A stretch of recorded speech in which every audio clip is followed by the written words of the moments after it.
মুসলিম তাহিদি জনতা এই পর্যায়ে সমাপনী বক্তব্য রাখছেন আজকের বিক্ষোভ মিছিল ও মানববন্ধনের সম্মানিত সভাপতি হযরত মাওলানা আব্দুল হামিদ হুসাইন সাহেব। সম্মানিত উপস্থিতি, আসসালামু আলাইকুম ওয়া রাহমাতুল্লাহ। আজকের এখানের উপস্থিতি কেন ইতিমধ্যে আপনারা জেনেছেন। এর আগে সালমান রুশদি, তারপরে একজন মহিলা ছিল না, ভারতে আশ্রয় নিয়ে আসে, তাসলিমা রাশিদের মতো নাস্তিকরা অনেক চেষ্টা করেছে আমাদের ইসলাম, আল্লাহ এবং রসুলের বিরুদ্ধে কটূক্তি করে দেশে থাকবে, কিন্তু তারা থাকতে পারে নাই।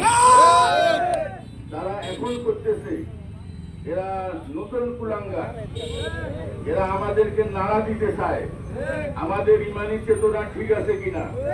কিন্তু আর জমারের মানুষ সবাই মিলে এখানে প্রমাণ দিয়েছে যে তোমাদের মতো দুই একজন নাস্তিক যদি আবারও মাথা চাড়া দেয় তাহলে এদেশে তো থাকতেই পারবে না, আর থাকলে তোমাদের ফাঁসি হবেই হবে হবেই হবে।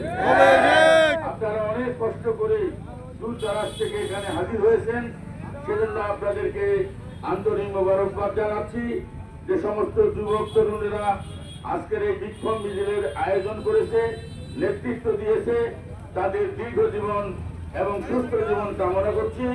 আল্লাহ তাআলা আমাদের সকলের আজকের এই মেহনতকে কবুল করুন, এই প্রত্যাশায় সবাইকে আগ্রাসী ও শুভেচ্ছা নিবেদন করে আজকের এই আয়োজনের সমাপ্তি ঘোষণা করছি।